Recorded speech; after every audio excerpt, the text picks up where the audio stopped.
Okay, today we're going to talk about the parable of the sower. Now, let me first start off by asking, is there any other names that this parable goes by?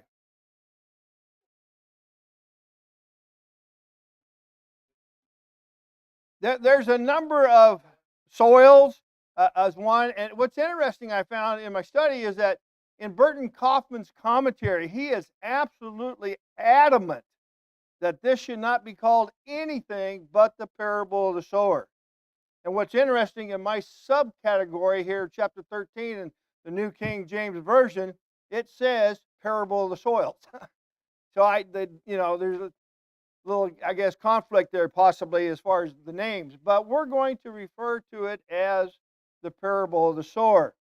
Now, this parable is found in all three synoptic gospel accounts. Let me ask you a question. Why do you think that's so? It was important, critically important. Jesus told his disciples that if they did not understand this parable, what? That's right. Over in Mark 4, chapter 4, verse 13, Jesus said, "Do you not understand this parable? How then will you understand all the parable?" So it was critical that they understood. This parable provided a key to all the parables, um, and why and how it was necessary to understand them. The parable was the first kingdom parable of the seven parables of the kingdom of heaven. Wayne went over those last week. Many, if not most, of those who came to hear Jesus, what kind of a heart did they have? Well, yeah, there was four different. Some came with a shallow or hardened heart, uh, or some came with a divided heart, and we're going to talk about that as we go through. And this is a lesson for us. Learning how to interpret the story would help Christ's followers to interpret other parables too. That was critically important. So one of the key events that happened this day was that Jesus started using these parables, as Wayne pointed out, as his primary way of teaching from this point on. Any questions or thoughts, comments in the opening dialogue there? Wayne?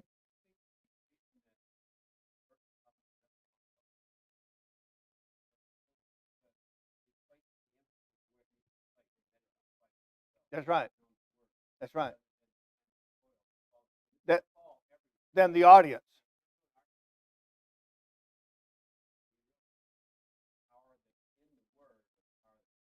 Yeah. One of the supplemental readings I looked at and studied talked about a preacher who had given the same lesson to different congregations at different times and had different results. Some said to him, "Hey, this is the greatest sermon I ever heard." And others said, it's just okay. So a lot of it depends upon the listeners. So anyway, so let's set the stage for this parable. Apparently, Jesus left the residence in Capernaum, which most scholars believe was the house of Peter and Andrew, where he had been teaching, and went down by the Sea of Galilee. Now, the city of Capernaum is right on the edge of the sea. Matthew, in his translation of it, said that large crowds is what the New King James Version says. I'm sorry, great multitudes. Yes, the NIV says large crowds, and even the ESV says great crowds gathered to him. The use of the boat in verse 2, anchored in a quiet place offshore and with its pictured still waters all around it, provided a perfect sounding board for his words. It's interesting that no doubt as he got into the boat, he pushed out a little ways, probably from the shore. And this was really the perfect pulpit, if you will. Plus, it gave him a little breathing room because I'm sure the crowds were closing in on him. Then we read in verse 3, he says this, and I'll read through verse 8. Then he spoke many things to them in parables, saying, Behold, a sower went out to sow. And as he sowed, some seed fell by the wayside, and the birds came and devoured them. Some fell on the stony places, where they did not have much earth, and they immediately sprang up because they had no depth of earth. But when the sun was up, they were scorched, and because they had no root, they withered away. And some fell among thorns, and the thorns sprang up and choked them. But others fell on good ground and yielded a crop, some 100-fold, some 60, some 30. One of the reasons I like this parable so much, strictly from an agricultural point of view, this is solid information that Jesus is telling us. I mean, I can understand it. We're going to talk a little bit about it. In fact, we're going to talk about the agricultural aspect of it first before we get into the spiritual aspect of it. And it's amazing to me. This passage is one of Jesus' most famous teaching stories. It is renowned in part because it is one of the few which Jesus interpreted, which we'll look at later on. He told his disciples what it meant. Now, as Jesus began to speak this parable, he may, we don't know, speculation, he may have lifted his eyes up, stared out into the yonder horizon, and maybe saw somebody sowing seed. And maybe this is what gave him the idea. We don't know, just speculation. Perhaps such a sight reminded him how this activity, which was done a lot back then, was being done. He may have watched the sower cast the seed into the air and saw the wind blow it in all directions so that it fell on various kinds of soil. Regardless of what Jesus saw at this moment, of course, he would have been very familiar with this type of scene. He had undoubtedly witnessed this process again and again and again. Also, we need to remember that many of those to whom he spoke to were farmers. Maybe that was their trade. Maybe they farmed out of necessity. And they could easily relate to the story that he was going to talk about. Now, a question. Where did the farmers get this seed that they were planting? Yes, it was from an earlier crop. When they harvested the crop, they kept back a certain percentage of seed to use as seed crop. And that's what they would plant. Whatever the harvest produced, they would keep a portion of that. Now, these seeds were kept and stored in a large bag, which is also what they used for sowing the seed. When they sowed, they would reach in and grab a handful and they'd sling it, kind of like feeding the chickens. This method is called broadcasting. Okay? Now, there are advantages and disadvantages to this type of planting or seeding. Can you think of maybe some of the advantages? Covers a wide area. You're not putting one seed, one hole. Not like drilling. It's easy. It's quick. It's cheap, right? Not much equipment needed. More land can be covered in a short period of time. What are some of the disadvantages? Birds eat it. Wind blows. Uneven distribution. You might have patches that have a lot and some that have little. It's not very accurate. I'm sure that probably most of us in here have spread seed or fertilizer that way. I have one of those hand crank ones that you can put in there and walk along. And depending on how fast you turn it or how slow you turn it, the seed or the fertilizer goes everywhere. It's on the sidewalk where you don't want it. It's in the flower beds where you don't want it. So it's not very accurate. It requires more seed per area. And as I said, there's more labor involved into that method. When sowing in this manner, there was no way to know where the seed would fall. Okay? Some would fall upon prepared ground. Other seed would fall upon the paths used for walking between the fields. And still other seed would be blown into the bushes and shrubs that grew along the side of these small paths. It's interesting that the farmer knew that enough of the seed would fall onto the prepared or good ground, and then under the right circumstances and conditions, it would grow and provide a good crop. When you think of good ground, that phrase, what comes to mind? No weeds, prepared, fertile. Yeah, it has the right amount of ingredients, nutrients, macro elements and micro elements.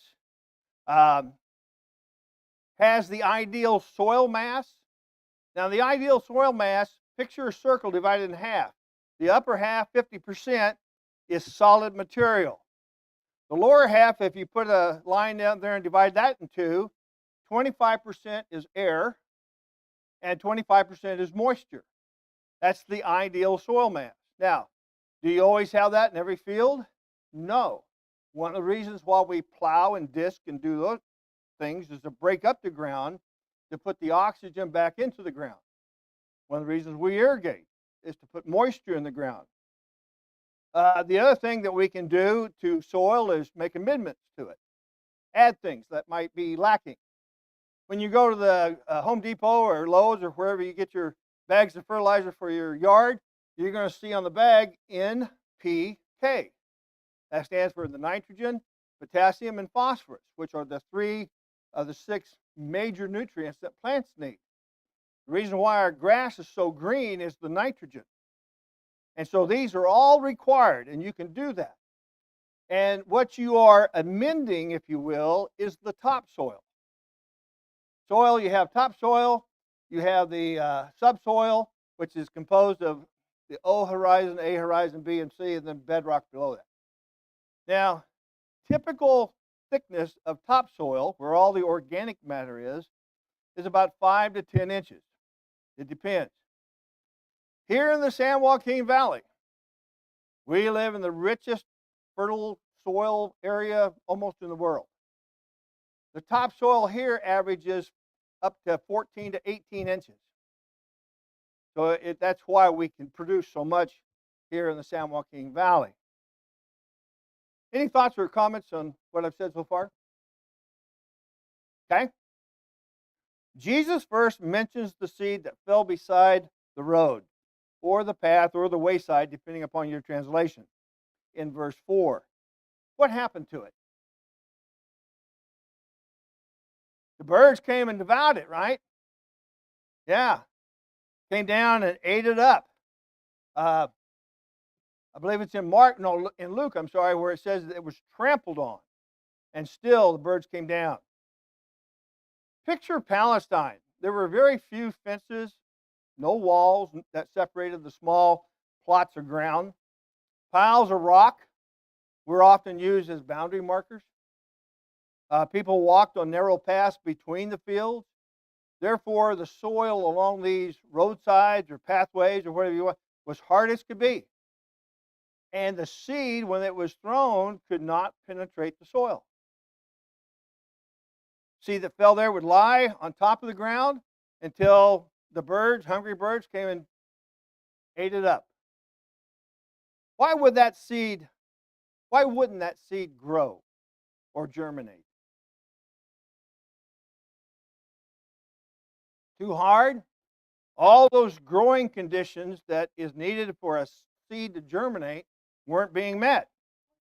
Moisture, not enough moisture, not enough light, not enough oxygen, heat. The soil acidity or alkalinity was not right. Nutrients, and they didn't have proper coverage of the top of the seed. Some seeds require to be planted deep, others shallow. Any thoughts or comments? Okay.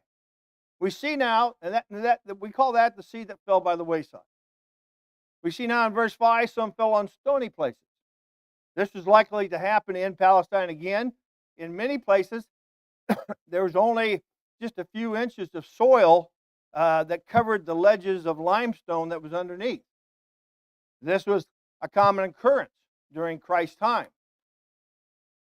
Unless you were in a certain plains and areas along the Jordan River and by the Sea of Galilee, it was difficult to find enough soil to plant a crop. seed that fell in this area could make a good beginning. They would spring up. They would quickly spring up, but then be scorched and killed by the hot sun. Why do you think that's caused, or what was causing that? It had no root system. Okay? Roots do two things for plants. They anchor the plants and they feed it. And there's two major kinds of roots. There's variables on some of these, but one is the tap root. Deep, a carrot is a tap root. And the other kind are fibrous roots. Irregardless of tap root or fibrous roots, as they grow out, if you ever seen a carrot with the greens still on top in the grocery store, look at it and you'll see little hairs growing off of those carrots. And what those are called root hairs. And that's, in all plants, that's where the nutrients and moisture are absorbed through the root hairs. So in this case, the leaves of the plant that was planted in this type of soil might first appear to be very good, very healthy, very strong. But without a good root system, because of the bedrock, to provide water nourishment, the plant would soon wither and die. Thoughts or comments? Yes, Wayne.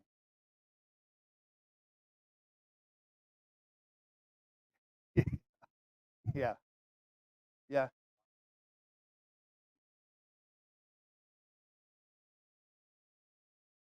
that's right.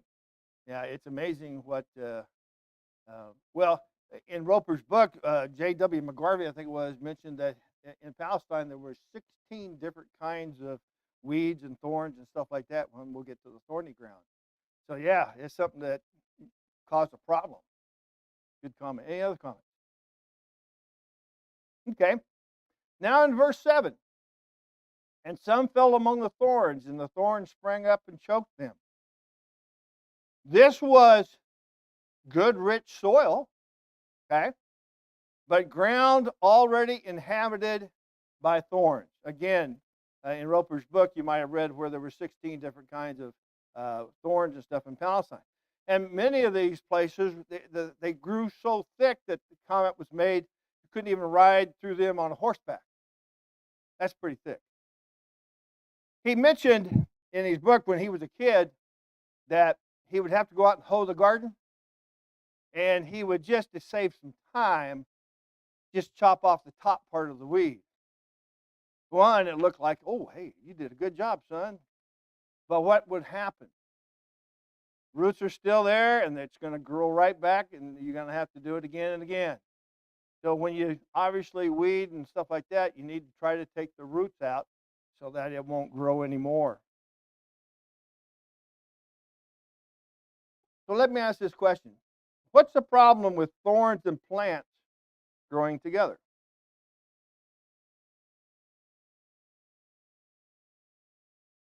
Yeah. Remember that there's only a limited amount of nutrients in the soil, and you cannot sometimes compete with each other. As the two plants grew together, the thorns would choke out the good plants, deprive them of the adequate nourishment, and perhaps sunlight, depending on what kind of a thorny plant it was. And consequently, the good plants would die. That's what would happen. There is a lesson here within itself, one that might go to a great deal of trouble to clear a piece of land. But if you neglect to work that ground, what's going to happen? Thorns are going to come back and overtake it. Turn over with me to Proverbs, the 24th chapter.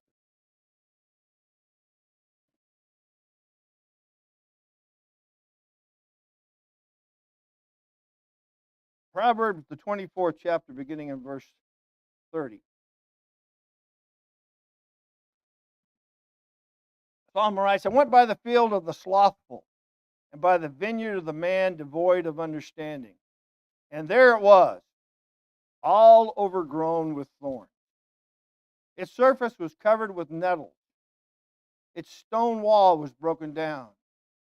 When I saw it, I considered it, well, I looked at on it and received instruction. Reading on through 34. A little sleep, a little slumber, a little folding of the hands to rest. So your poverty will come like a prowler, and your want like an armed man. You have to work the ground. You have to keep up on it through whatever means. Any thoughts? Yes, friend.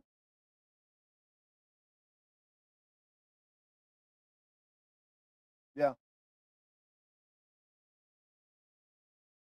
Even if the seed among these thorns did sprout some seed, it would not reach maturity because there's, again, a limited amount of nutrients available in the soil. And so it would be worthless. Worthless. Yeah. Weeds grow everywhere. Weeds grow without water, so it seems anyway. But yeah, they grow everywhere. Wayne.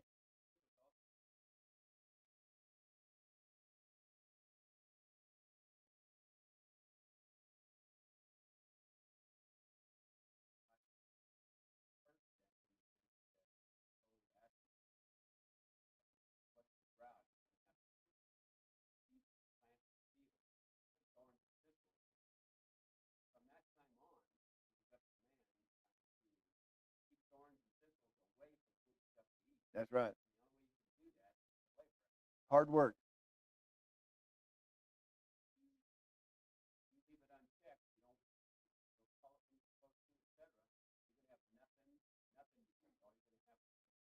Yeah, absolutely. Good point.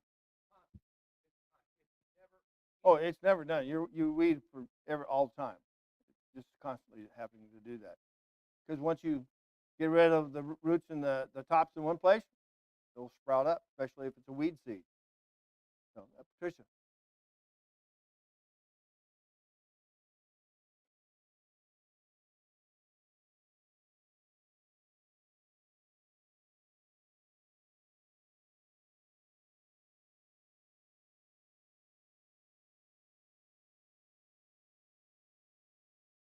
Yeah, when we you jumped ahead a little bit on me, but when we get into the explanation of it, that's you're right on, spot on a lot of that stuff.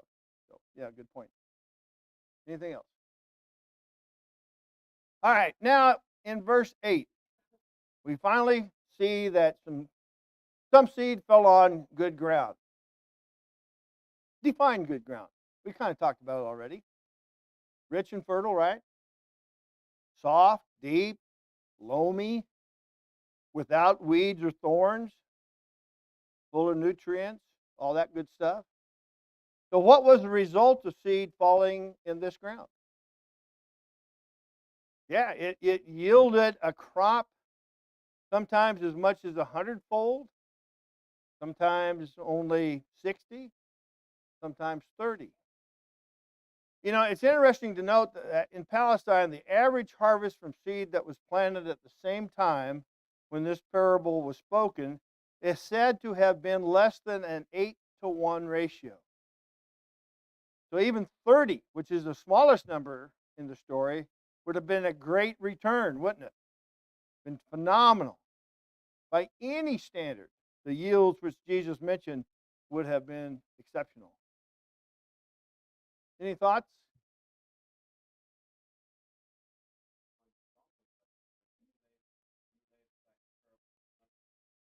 Yes.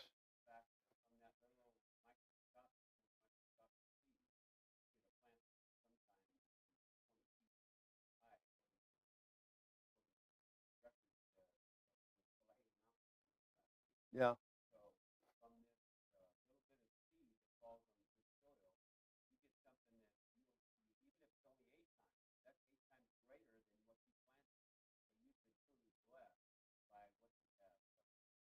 Absolutely. Yeah.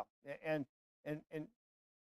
you ought to, if you have never seen a mustard seed, you ought to look at one. I mean, it is small as could be, small as could be, and grows like Wayne was saying. Amazing. Any other thoughts? All right. Jesus ends the parable in verse 9. He says, "He who has the ears to hear, let him hear." What is he saying? Pay attention. This is important. He emphasized that this was not a story to be heard and forgotten. It was challenging his listeners to grasp its meaning. Any comments over the first 9 verses? Yes.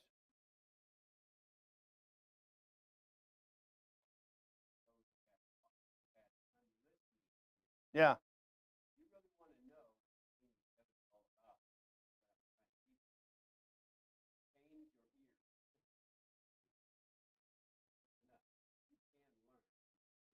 Yeah. It's your attitude that's got to change. Absolutely. Anything else? Yes, Ed.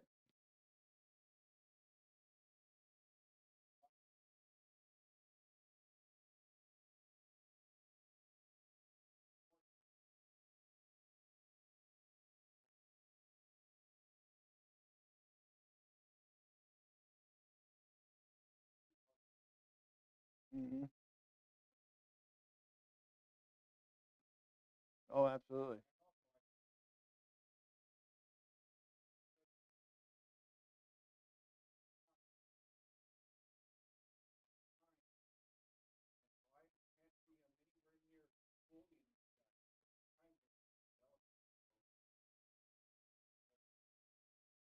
Yes.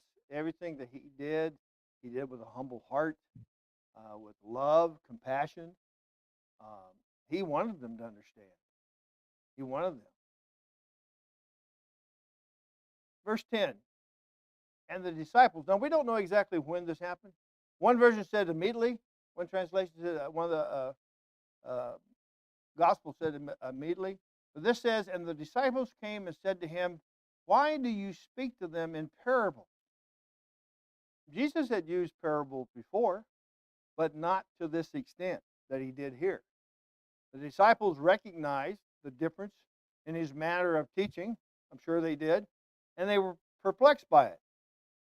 One point to make here is that of the 7 parables in this chapter, the first 4 were addressed to the multitude, and the last 3 were spoken to the disciples. Look at Jesus' response in verse 11. He answered and said to them, because it has been given to you to know the mysteries of the kingdom of heaven, but to them it has not been given.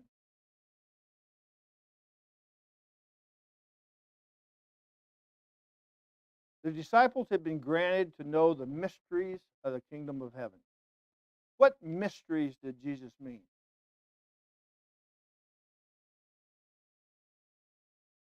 Does it mean something that cannot be understood or something mysterious? No, no, it doesn't. What it means is in the New Testament, it refers to something that was once hidden, but now has been revealed to the apostles and later to all of mankind. Look at verse 12. For whoever has to him more will be given, and he will have abundance. But whoever does not have, even what he has, will be taken away from him. For whoever has what? What are we talking about here? Knowledge? Yeah. And has that perceptive and willing heart that you were talking about. You got to want to know. You got to want to know. Those who did not want to receive the message from the parable, they would not understand it. It meant nothing to them. In contrast, those who did understand the message of the Lord's parables would be granted knowledge to even deeper spiritual things. Thoughts, comments? Yes, Wayne.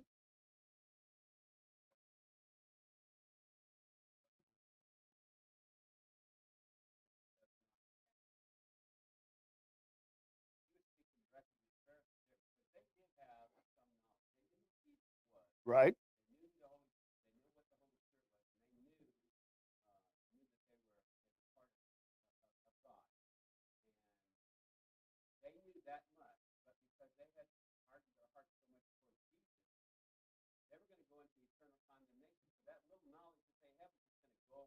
That's right. It's amazing how hard their hearts were, when you think about it, and wanted to trap Jesus. Yeah, good comment. Okay, we see that in verses 14 and 15. Jesus quotes a passage from Isaiah 6, 9 through 10. The original statement was meant for the people of Isaiah's day, but it certainly applied to those whom Jesus was addressing. Clearly, the problem was that they had repeatedly heard God's word, but had gotten tired of hearing it. It would not open their minds to the understanding. They stopped their ears from hearing the truth, and they closed their eyes so that they could not see its meaning. Let me read it to you. 14 and 15. And then the prophecy of Isaiah is fulfilled, which says, hearing you will hear and shall not understand, and seeing you will see and not perceive. For the heart of this people has grown dull. The ears are hard of hearing, and their eyes have closed, lest they should see with their eyes and hear with their ears, lest they should understand with their heart and turn, so that I shall heal them. They didn't want to accept anything. They rebelled because of their hardened hearts. See, the disciples were exactly the opposite. They trusted and thirsted for spiritual truth. Look at verse 16 and 17. Jesus said to them, but, he's talking to the disciples, blessed are your ears, for they see, and your ears, for they hear. I'm sorry, blessed are your eyes, for they see. Can't see with your ears. Man, Charles, come on. Blessed are your eyes, for they see, and your ears, for they hear. For certainly I say to you that many prophets and righteous men desired to see what you see, and did not see it, and to hear what you hear, and did not hear it. Pretty amazing here. Thoughts or comments on the first 17 verses or so? Yes, what, Brian?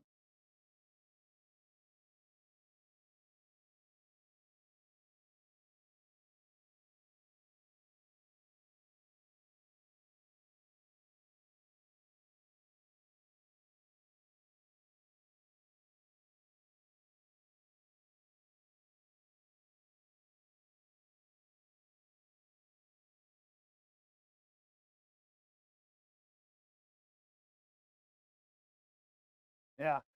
I think when we get into the explanation of the parables, we're going to see why you just can't lump it as good and bad. That you have to have the three, and then obviously the one good soil because of what happens. Yeah,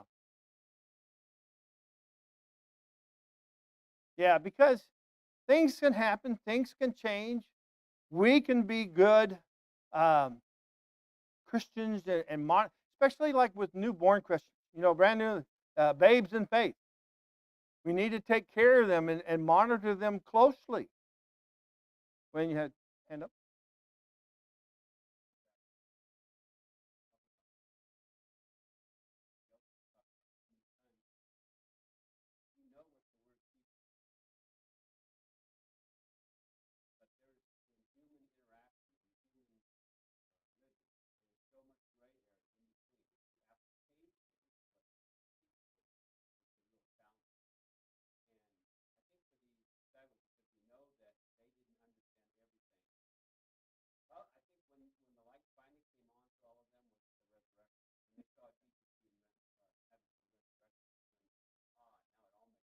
Yeah.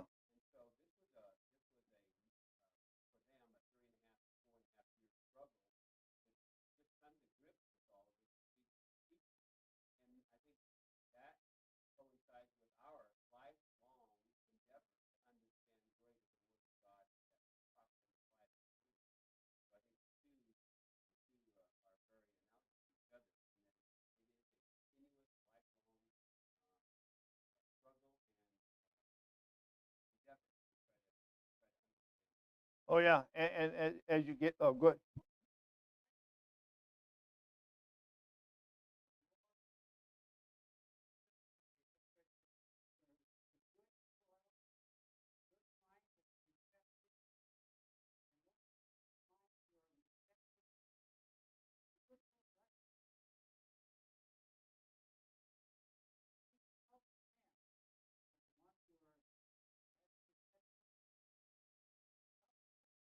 And there's a lot of scripture that talks about those who don't. It's not natural for the you know humans to believe in the things that we believe in.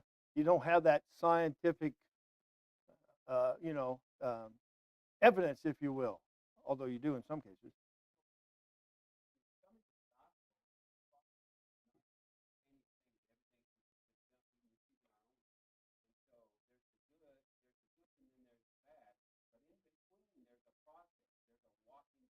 Mm.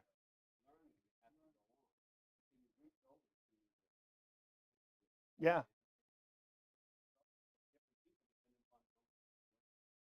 there's a point that where I mean you never totally attain it, but you work towards that maturity. And the more you mature in the Word, the more you understand the things that you go through, the different kinds of persecution.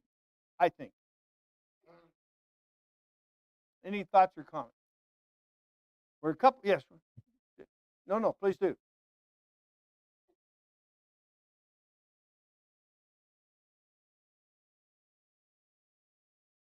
That's true.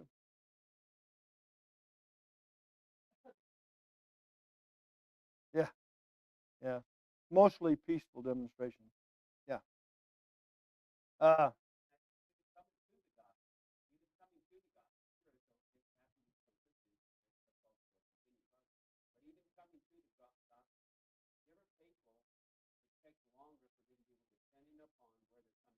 that's right.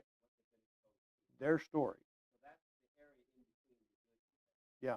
Yeah. It's just not that simple as black and white, so to speak. There's so much in between. Um, you know, the cares and desires of this world that Satan throws at us are huge in getting people who once, and we're going to talk about this uh, in relationship to the different soils, but they get drawn away. Satan does not want us to do this, and he is like a roaring lion. I'm going to stop here. Our time is actually up, and we'll talk about the application on Wednesday. Again, I like this parable because I understand it perfectly about from an agricultural standpoint about growing things and the different times of soils and what you have to do to get a good crop. You have to work at it. And what Jesus then does is takes this parable and spiritually makes the application in our lives and what it means. And it's really, I think, a wonderful lesson. So thank you very much. If there's no other questions, perfect. All right, start here.